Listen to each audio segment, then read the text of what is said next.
Kuyintokozo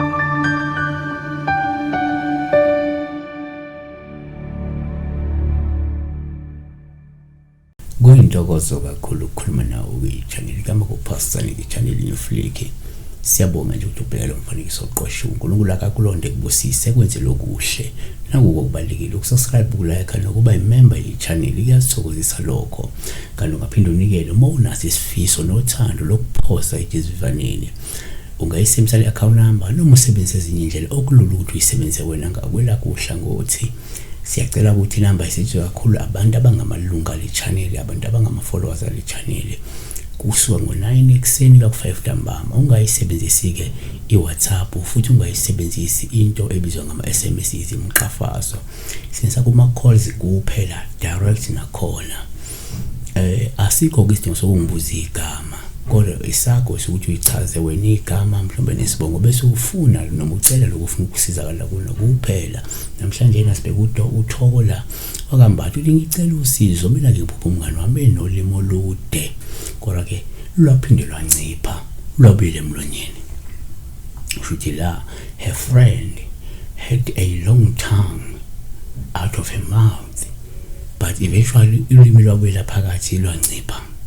Nakwesingakusho uma uphupha umuntu number 1 sitshela nje ngoPaul uma enolimo olude, lokho kungasho lo muntu kumele umqaphele unolimo lobe, uyasheba futhi ke uyadelela. Amahubo 52 verse 2, ulimi lwakho lusongoza kubi njengempuco oyiloliweyo wena owenza amacebo. Kanti number 2, uma uphupha futhi umuntu kupha olubuma enolimo olude, lokho ngabe kumchaze lo muntu njengomuntu onamanga nenkohliso futhi okhuluma kabi ngabanye abantu. Amahubo 52 verse 3, uthanda okubi kunokuhle namanga kunokukhuluma ukulunga.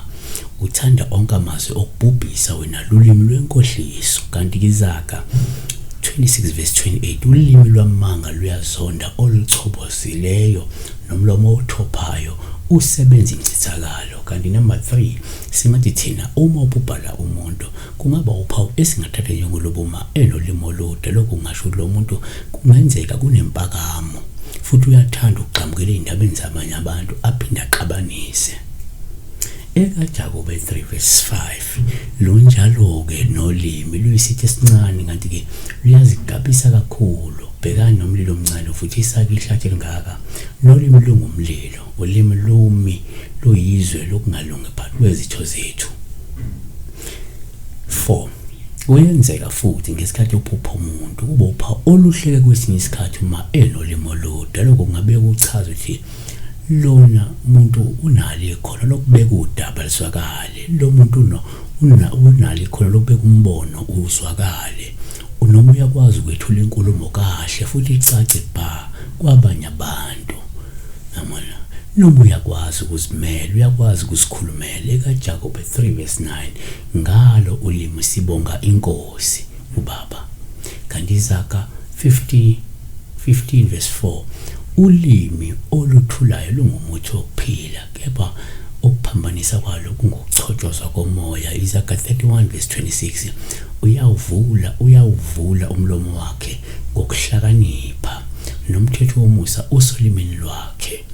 5, kungenzeka futhi uma uphupha umuntu kuba uPaul uhluma enolimo olude lunciphe, kodwa ke uyabona noma ke lusithele emlonyeni wakhe, ngoba lokho kusho lo muntu ngenzeka uzolibona iphutha lakhe ebese laqaza inhlebo noma yike inkohliso namanga aphinda ahoxise mhlawumbe inkulumo embayenzile esikhathini esendlule. Izaga 21 verse 23, ogcina umlomo wakhe nolimi lwakhe ulonda umphefumulo wakhe ezinsizini. Kanti Amahubo 34 verse 13, londa ulimi lwakho kokubi nezindebe zakho kube kukho ukukhuluma enkohliso. Siyabonga. Besibeka la umuntu onolimi olude, lento ke apply nakuwe. Ngenzeka usiphuphe wena unolimi olude, sekusho ukuthi do introspection and see ukuthi is there anything ethi ayibe nawe kufakile nje sikhulume ngazo. Ngalokho kwenzeka kube uPaul uhle kodwa njengoba sicela ngakuthi kuyenzeka lube lude loba likhomba ubuhle. Be blessed.